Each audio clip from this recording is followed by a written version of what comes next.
Hello and welcome to the second edition of the Economic Times CFO Strategy Summit 2021, wherein leading finance experts discuss how the evolving role of CFOs is unlocking business value amid significant headwinds. On this special episode, we bring you exclusive highlights of the event.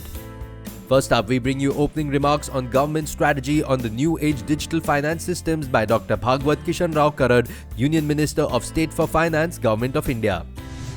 I am delighted to take part in the second edition of the Economic Times CFO Summit. Artificial intelligence, machine learning, and data clouds have become a daily part of our life. Today, many people conduct video KYCs from their own home. Under the leadership of vision of Honorable Prime Minister Manniya Modi ji, our government in the past 7 years has laid the foundation for broad-based digitalization that has strengthened our capacity and ability to foster this change. The country developed top-class financial infrastructure for the people. For example, we have our own unified payment interference and strong access to the internet.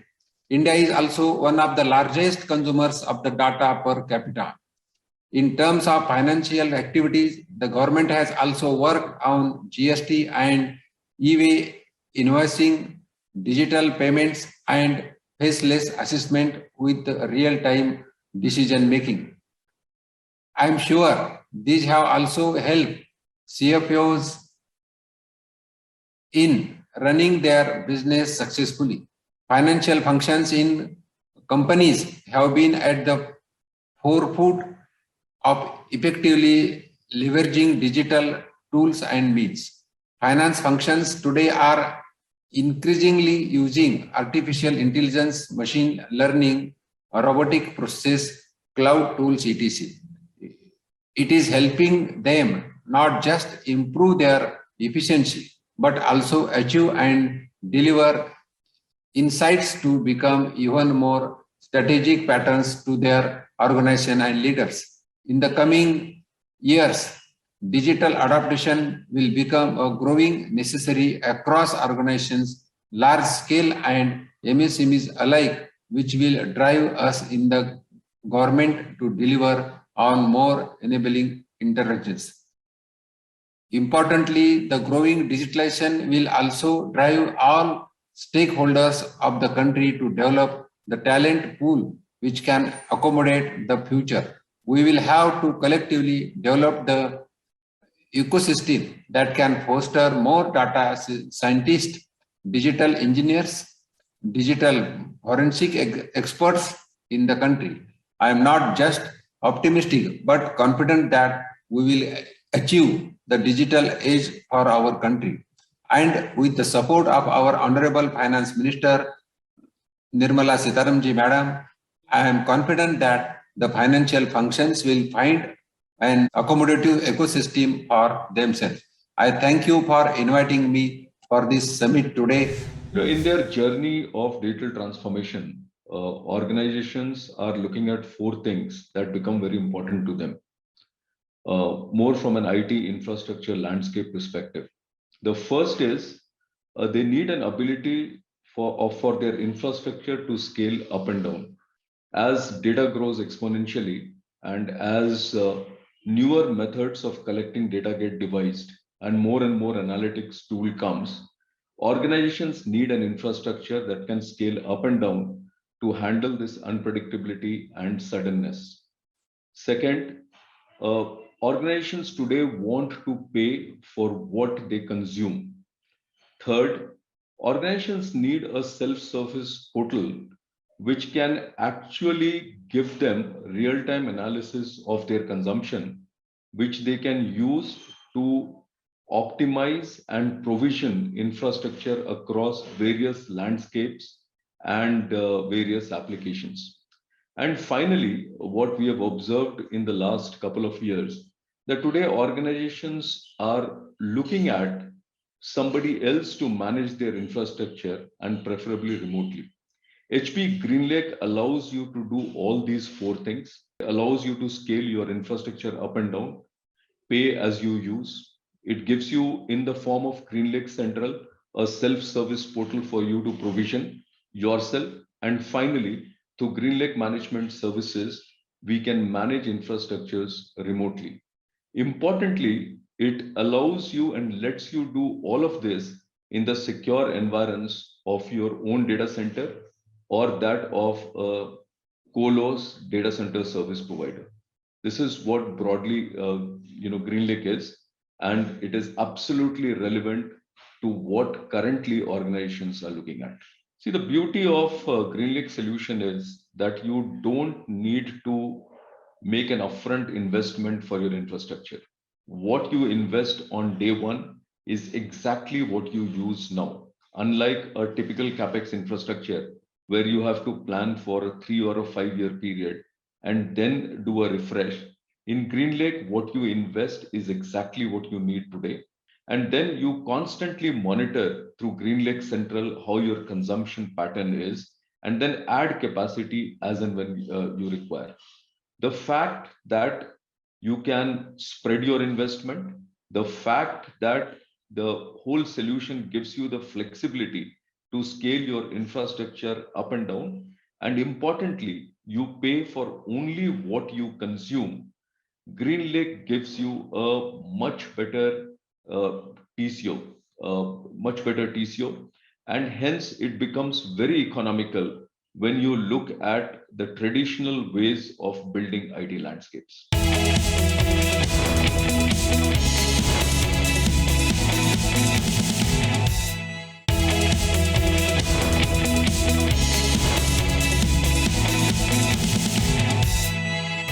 Welcome back. Next, we have an inaugural CEO panel discussion on what CEOs expect from the new age CFOs.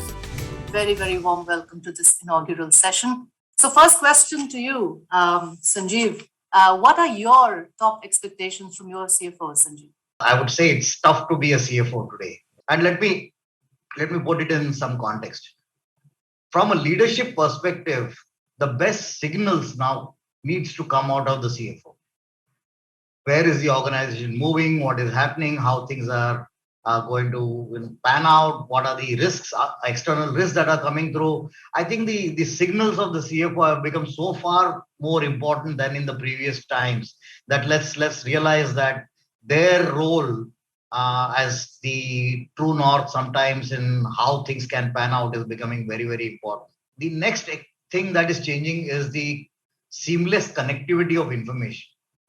I think making sense of the information, providing information that makes decision points very clear to people is getting more and more inevitable for a CFO to do, because there are many things that go right and wrong in current environment. Going to you, Dinesh. What are your views? From a traditional MIS, the CFOs have already moved forth, but I think a lot more has to be done in terms of providing a value-added information. It's not just important to show a P&L. What he has to show is maybe scenarios, and that in case we were to do this, what objectives could be met with, and so on and so forth. So he also needs to become a data analyst. He also needs to understand the new age technologies so that he can integrate all of that. Michele, your thoughts? The last 18 months has really been a roller coaster for CFOs. If we reflect back at the beginning of the pandemic, CFOs had quickly to go into crisis management mode. It was about managing the crash crunch, activating business continuity plans, frankly, also acting on the cost structures. And there have been a lot of good lessons that have been learned through that crisis. So my expectations is really not to forget those lessons. The second expectation is CFOs should not be anymore budget allocators. And they need to understand a lot more about technology use cases, because technology is so important right now for the success of all our companies. But Ashwini, coming to you, would you like to add to this discussion and your thoughts on this topic? I would just add 2 or 3 smaller operational issues. So one, they have to be ESG leaders. So for them, governance, especially in these times when things are not really all business as usual, compliances and governance, should take very, very important priority. And that would be my expectations, number one. Number two is the cash flow, liquidity, and that position. It's no longer about plan B, it's plan C, D, or even plan O, whatever you want to call it. And third, which is slightly, I would say, offbeat, but they have to be an extremely good team leaders, because now more than ever, good finance professionals are, crazily in demand. So they have to keep their team together. And that is very, very important, because finance professionals usually are not really linked to one industry or the others. They can move around across the chain, whichever sector is doing better. And what capabilities does the organization need to do? And what support ecosystem does a CFO need to have for him or her to deliver this back to the company? So Shivam, over to you. I think one of the biggest things that we have observed over the last couple of years is the shared vision of the future between the top leaders makes a huge difference to the efficacy of the CFO and many other people in the team, right? So I think it's for the CEO and for the management committee to have a joint vision and view of the future, so that when rubber hits the road and when execution starts, people are not second guessing each other. I think that's a huge, huge difference that can make that a leader can make to the efficacy of the CFO. Shiv, challenges galore, opportunities galore. What are your thoughts on this topic? The way I look at it, right? I mean, what does the CEO want today, right? I mean, it's an ever-changing, dynamic world post-COVID. It always was, but I think the competition landscape has really been disruptive. The three things that emerge are growth, digitalization, and efficiency, right? I see the CFO a partner and a leader in all these three realms. What has enabled the CFO's role also is the fact that if you look at corporate India today, right? I mean, the kind of improvement in the MIS systems, what technology has enabled, right? Many organizations have managed to implement, very robust, very dynamic MIS systems over the last 3-4 years, and which have enabled the CFO to expand his role. I think in today's world, the one thing that we have not talked about in this panel yet is the integration of the CFO role along with the CTO role, right? As we talk about digitalization, I think both these functions need to merge together, think and align very well for the organization to grow. There is people very eagerly listening to what you have to say. Aspiring finance talents, CFOs, indeed young professionals. On your message to them, how should they develop themselves to be the CFOs of tomorrow? Amit? I think the young finance professionals need to, one, of course, learn the numbers and the finances, but more importantly, learn how to become business partners and how to actually collaborate and drive the entire organization. So if they have a career path which is to become a CEO, then like Ashwini said, how could they drive the business as a CFO? How could they drive the business and then become a CEO later if they want to, if they choose that path? But becoming a business partner for finance professionals is very, very important today. VP Nandkumar, to you. So new CFOs should be definitely techno-savvy. So adoption of new age technologies, particularly the environment is changing, blockchain technology, artificial intelligence, all these play a very important role in financial services in which we are in. So the new CFO I expect should be tech-savvy. Thank you to the esteemed panelists. This is Kaushik Mitra. I lead the cloud ERP business for Oracle in India. Many CFOs are still using technologies that does not allow them to be future ready. In fact, one of the top barriers is their aging IT systems, which comes in the way of sharing accurate and reliable information quickly to their stakeholders. CFOs should recommend re-engineering of their legacy processes, which have changed dramatically with the new business models accelerated by digital and cloud. The actions which would help are applications modernization through cloud-based SaaS platforms enabled with AI and ML, business process automation through use of digital assistants, and integrated analytics to help them quickly respond to changes.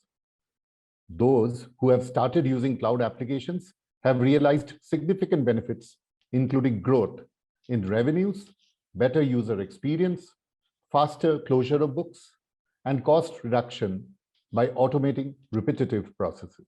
Oracle has been investing and developing modern cloud-based solutions enabled with best practices, with AI, ML, digital assistant, and analytics capability built in. These solutions help the CFO in leading change as they're faster to implement, easier to maintain, gives a much better user experience, and enables faster and better decision making. For example, Oracle ERP Cloud offers automated invoice processing, where the AP invoices are automatically created from scanned images with self-correction capabilities, aided by machine learning. It offers superior user experience with AI-powered digital assistant, allowing finance department to accomplish common tasks in lesser time. Thus, Oracle helps the CFO with one modern unified solution that could help change and make the organization ready for the digital era.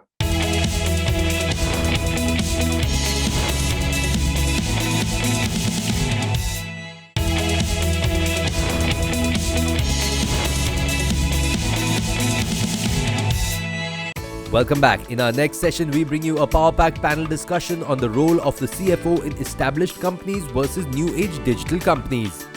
Jayaprakash sir, let me start with you. What are the current challenges that you are seeing, as well as the business demands? How are they evolving, requiring a case for change? See that any technology, it has a life of maximum 3 to 4 years, right? So every 3 to 4 years, we have to change it, or we have to adapt the technology what we are into. So, so as we are CFO, the challenge what I am facing here is that we don't know what will be the next disturbance. So disturbance in the sense of how the technology move on, whether the current the technology what we are using now, whether that will be support my future business. So that is the main thing I want to focus on that. Ashish? In my view, the biggest channel we face as a fintech is to how we remain ahead of in terms of technology, right? Because nowadays, if we say that technology is just privileged to few, that I think that's not the case. Everybody is enhancing the technology, right? So as a fintech, we need to ensure that we always one step ahead, so that we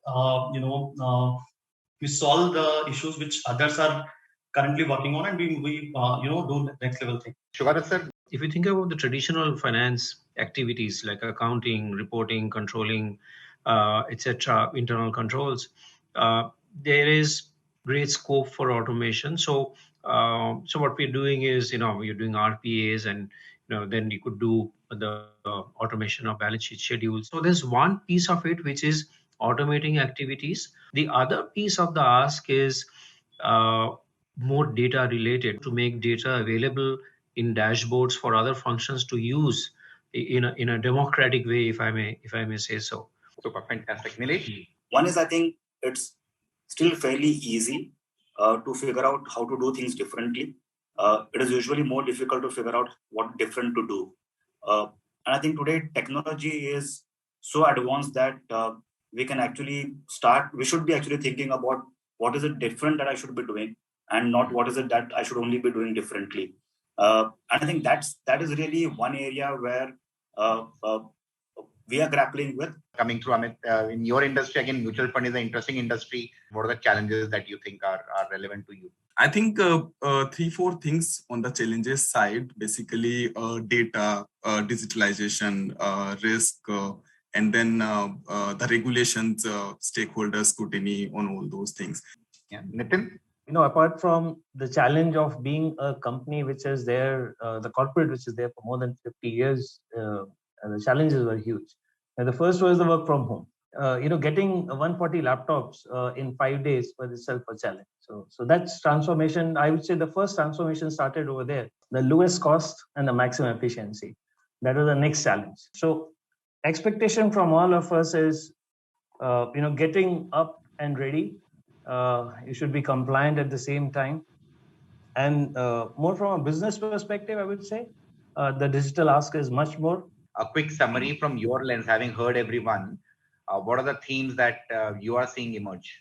I think the change I can see is more of an outcome-based initiative. CFOs are more keen to know, hey, can you reduce my timeline for book closing and how? Can you help me in the reporting in pre and post IPO era? So I think the change is evident. I can see a lot of traction is happening in the CFO's office, and it is more towards technology enablement. In fact, a lot of IT transformation today are being led by CFO's office. Next, we have Rohit Razdan of Clear sharing his take on the increasing role of technology and network in compliance. If you look at it from the get-go, right, what's happening fundamentally and why technology is coming into the field of compliance very, very heavily is because the compliance is now not a silo. It has actually gotten very, very closely linked to supply chain of every kind of mid to large size companies. So now, in our opinion, there is multiple reasons because of which most businesses find this very, very difficult to comply with, right? First, there is constantly changing tax laws. The government rules are becoming more stringent. There is also kind of business systems, whether ERPs and others, that are becoming very, very, I would say they're not as adaptive as the kind of government requirements or the ecosystem requirements are changing. So these are the 4 or 5 reasons why complete compliance is a bit tough to do these days, right? We have essentially created a platform which sits on top of your ERPs and tallies and what have you, and create a link between your vendors, your distributors, and so on, through which where we provide a level of platform level features which are like validation, security, archivals, support, access management at different levels. Right? We provide that architecture. This is us. Thank you so much.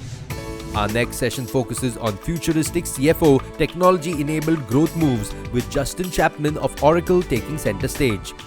Most organizations have had to evaluate, their way of doing their business, their lines of business, the ways of operating, their financial health, really to determine their ability to withstand all the challenges that we're facing.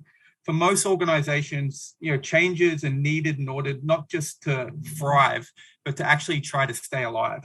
If investing ahead of the curve is important, then what are the big moves that finance should make and should be on the CFO agenda? From my point of view, my argument is really 4 key items on the CFO agenda during pandemic times. Firstly, it's business model innovation.